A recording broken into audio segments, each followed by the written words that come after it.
Welcome to the Launch Capsule. With your host, James DuBos.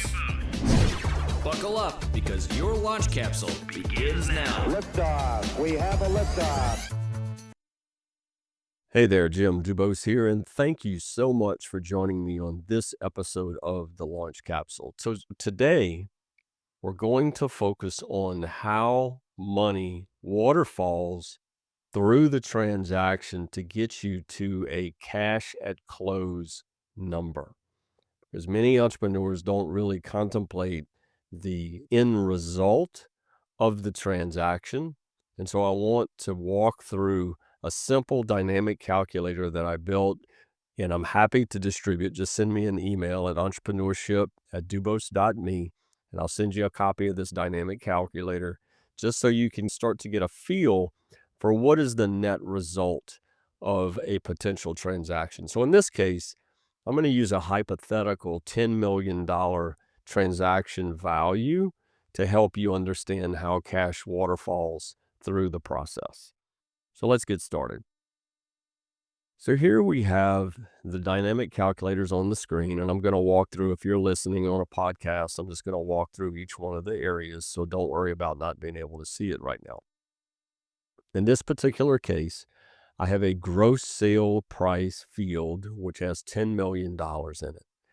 The first fee that I'm representing is the broker fee, and I'm using a number of 6%. That's a very typical fee. You can see it anywhere from 3% to 10%, depending upon the size of the transaction, because it's really just derivative of how much time the broker is going to spend on the transaction and the amount of overall value that's being generated. The next field I have as a fee is the legal fees, and I'm using a number of $125,000 of legal fees. The next set of fees I have are accounting fees. I'm using, again, a number of $50,000 as a placeholder. This is going to be driven by the amount of complexity in the deal and how much work your actual accountant has to spend responding to due diligence and generating documentation, those types of things. But this is a good number for you to use as it relates to a $10 million transaction as an estimate.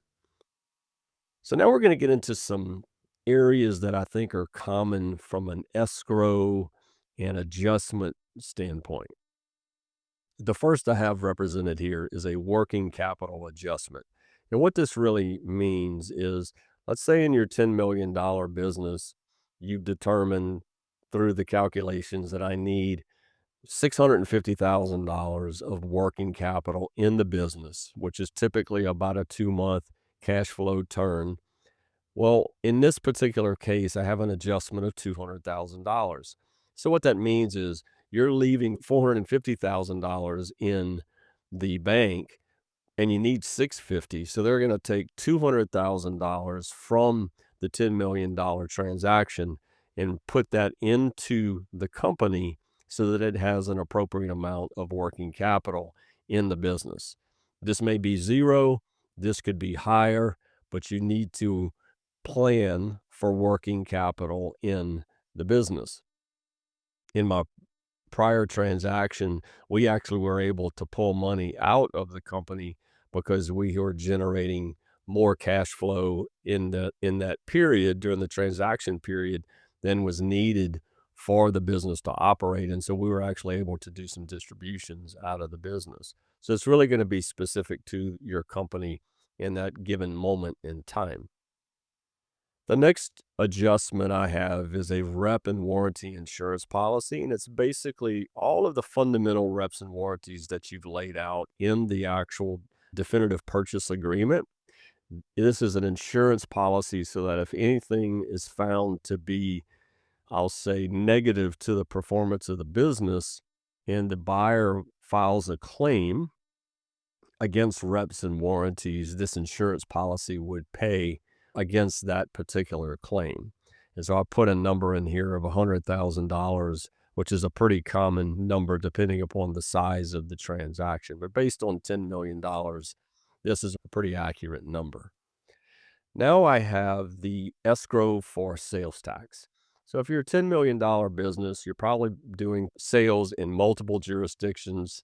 The entire SALT, I'll say, framework has gotten wildly out of control, and it's very disparate from county to county, but also nationally, the way jurisdictions are taxing providers and services and products. And so it's expected that you would have to set aside some money to remediate any sales tax related issues that are across your jurisdictions. So in this particular case, I just put a number of $200,000 as a placeholder. Okay.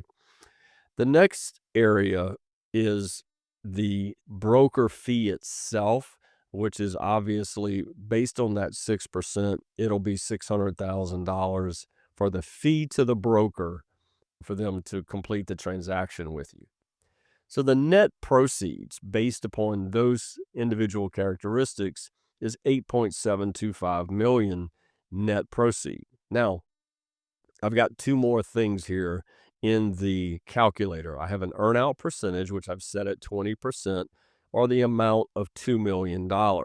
I'm not contemplating that in this particular calculation, but I do want to represent it because it helps you understand the overall transaction value. But because it will occur 12 months, hopefully later, in the life as you complete the transaction, it's going to be a separate taxable event from the actual initial transaction itself. So in this particular case, I also represent what I refer to as rollover equity, and I represented it at 15%.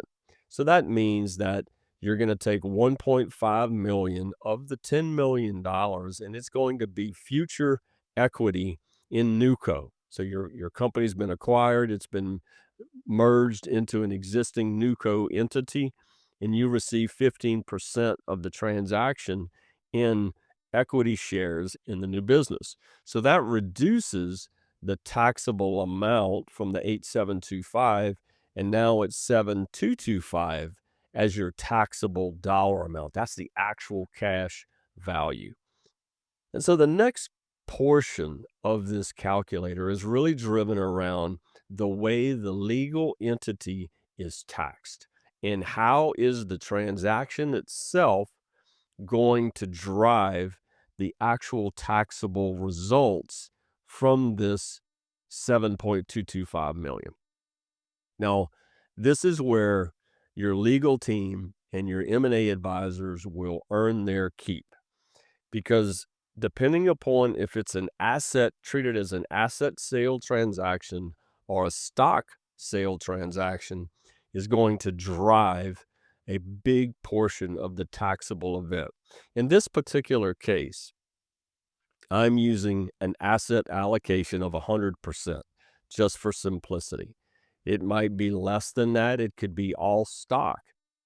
The net result is based upon the tax rates, the federal and state tax rates that you're operating within. So in this particular case, I'm assuming it's an LLC taxed as a partnership flowing down directly to you as an individual, an S Corp flowing down directly to you as an individual. If you're operating as a C Corp, you're going to pay corporate taxes, then do distributions, and then pay your individual capital gains or asset tax rates based upon the transaction and the way it's constructed. So, but for simplicity of this particular calculator, I simply used 100% and the asset tax rate of 37%, which is the federal amount for anything above a certain dollar amount. And certainly in this case, the 7.225 is going to drive you to the highest amount. Now, the state tax rate, again, I put 6%. You may be living in a jurisdiction where you have no state taxes. You may be living in a jurisdiction where you have double-digit state taxes. Again, you're going to have to put in your own individual characteristic to see how this is going to waterfall through. But in this particular example, it drives an asset tax amount of $2.673 million in asset tax, drives state tax of $200,000 $873,000.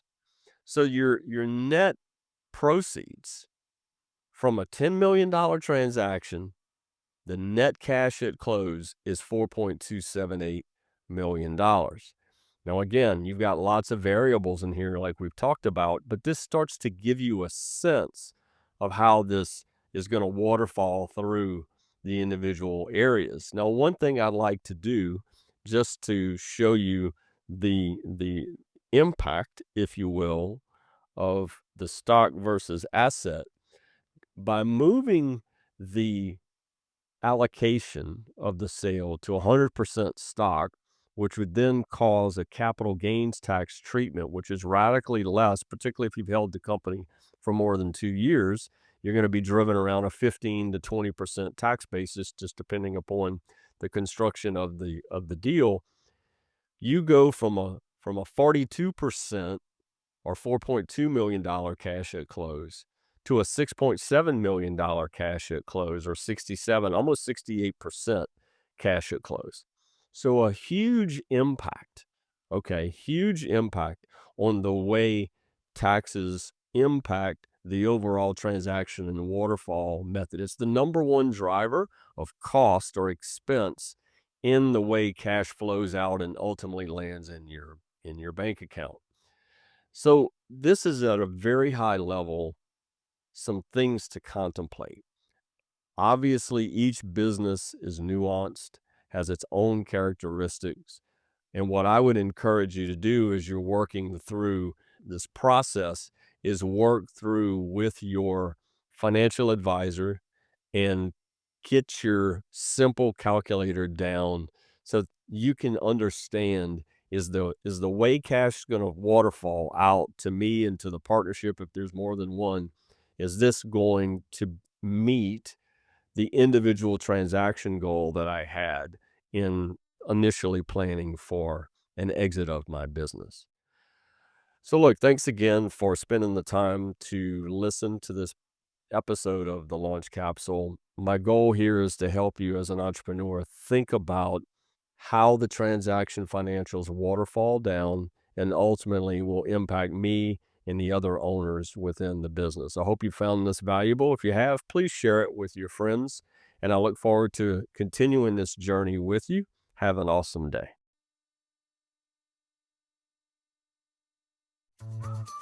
That's a wrap for today's episode of The Launch Capsule. With your host and mentor to success, James DuBos. If you enjoyed today's episode, don't forget to subscribe and share.